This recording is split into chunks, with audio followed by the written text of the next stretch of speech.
This is the Kitchen Sink WP podcast, episode 471. I program my own computer. We have a server crash, 404 error, page not found, links aren't working, system is crashing, system is crashing, system is crashing. Your old HTML website, barely alive. We have the technology. We have WordPress. A new website, better than it was before. Better, stronger, faster.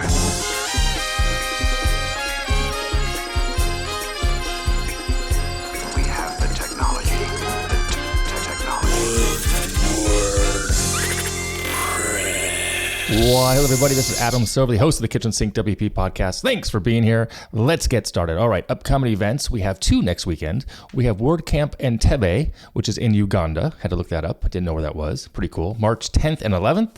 Also WordCamp Torrelodones, which is in Madrid, March 11th and 12th. So different parts of the world there. By all means, if you can make it, you should go. I was actually just traveling this past week. I went out to London, by the way, kind of a last minute thing. I went Monday, Tuesday, Wednesday, came back Thursday, had a great time. Didn't get to see anybody from the WordPress space. I reached out to a few people, but nobody was around. Again, short notice.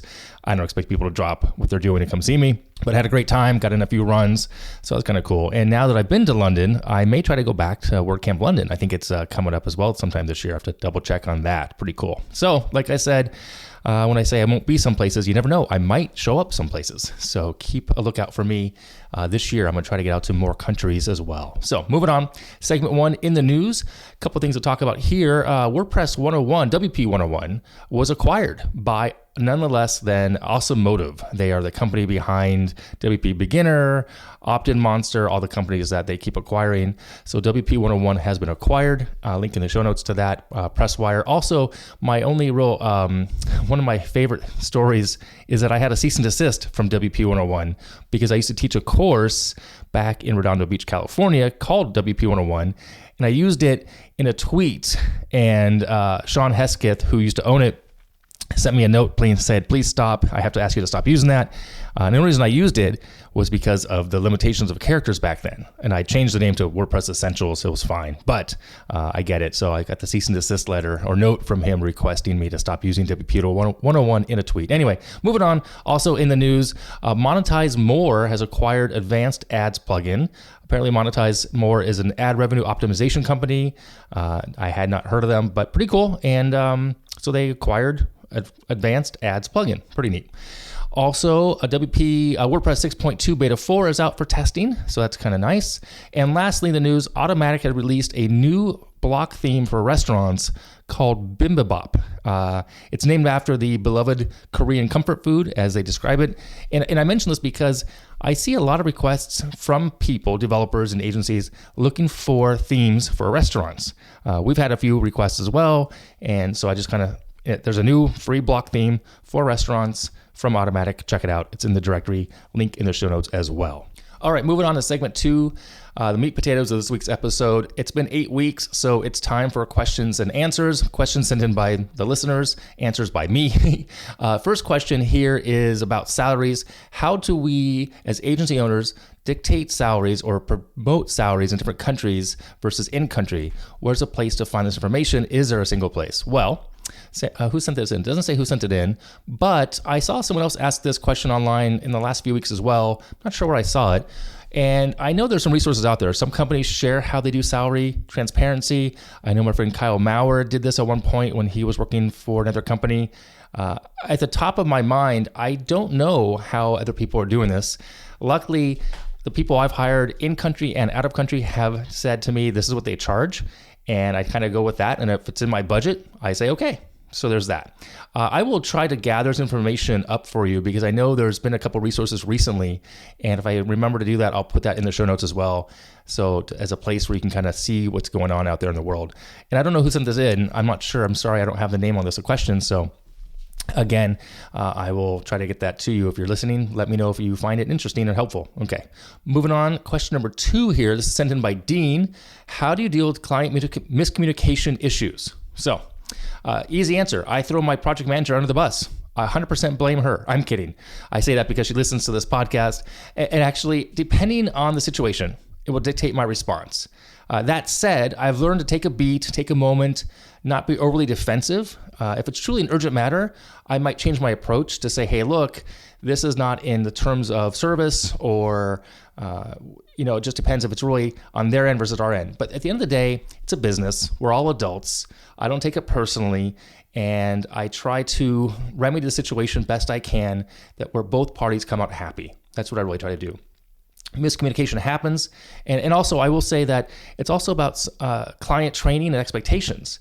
So I just actually had a client open a ticket with multiple things in one ticket versus the expectation that they need to submit one ticket per issue, because that's how we can manage and track better. Otherwise, it gets messy. And again, email is very messy. Having a better system for ticketing is ideal.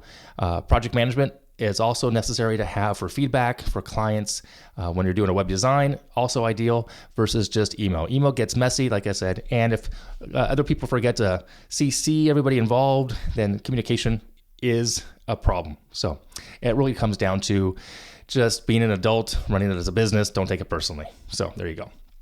Hope that helps you, Dean. Okay, moving on. Next question here. This is by Cameron. I have an idea for a business, but the .com version of the domain I want is taken, but it's up for sale with a price listed at $2,000 US. Is it worth it?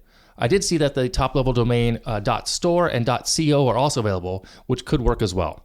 Okay, so, well, standard WP answer, WordPress answer here, it depends. I mean, do you have the means to make this happen? $2,000 isn't too much, to be honest, but it's not $200, it's not $15 as a normal price might be for the first year or moving forward.